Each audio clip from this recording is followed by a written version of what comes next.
उत्तर प्रदेश, जहां विकास को लेकर योगी सरकार ने एक बार फिर रफ्तार को डबल डोज दे दी है।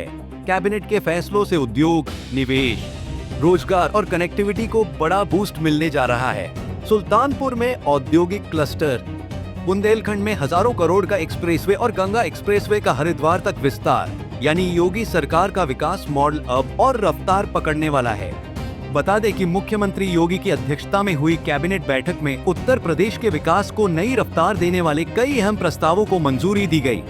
सबसे पहले बात सुल्तानपुर की, जहां पूर्वांचल एक्सप्रेसवे के करीब integrated manufacturing and logistics cluster विकसित किया जाएगा।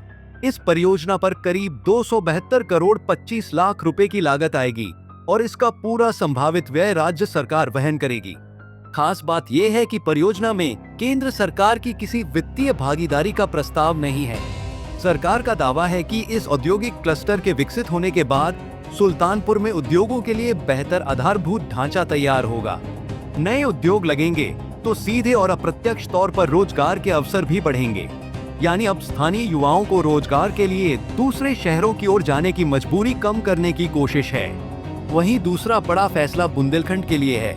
योगी कैबिनेट ने 7,968 करोड़ 30 लाख रुपए की अनुमानित लागत वाले झांसी लिंक एक्सप्रेसवे के विकास को मंजूरी दे दी है। इस एक्सप्रेसवे से बुंदेलखंड औद्योगिक विकास प्राधिकरण यानी बीडा क्षेत्र, डिफेंस कॉरिडोर और झांसी के आसपास के महत्वपूर्ण इलाकों को बेहतर कनेक्टिविटी मिलेगी। बता दें कि कैबिनेट के फैसलों में निवेश को लेकर भी बड़ा ऐलान हुआ है। उत्तर प्रदेश औद्योगिक निवेश एवं रोजगार प्रोत्साहन नीति 2022 के तहत 8 मेगा श्रेणी की औद्योगिक इकाइयों को लेटर ऑफ कंफर्ट जारी करने की मंजूरी दी गई है।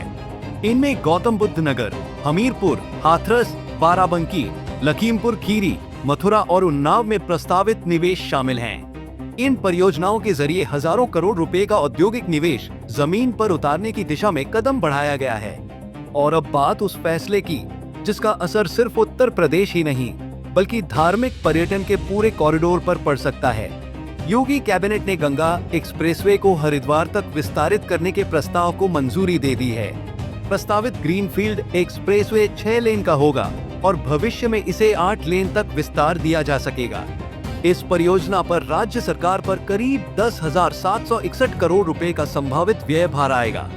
यानी सरकार का प्लान सिर्फ एक्सप्रेसवे बनाने तक सीमित नहीं है, इसके जरिए पर्यटन, कारोबार और रोजगार को भी जोड़ने की तैयारी है।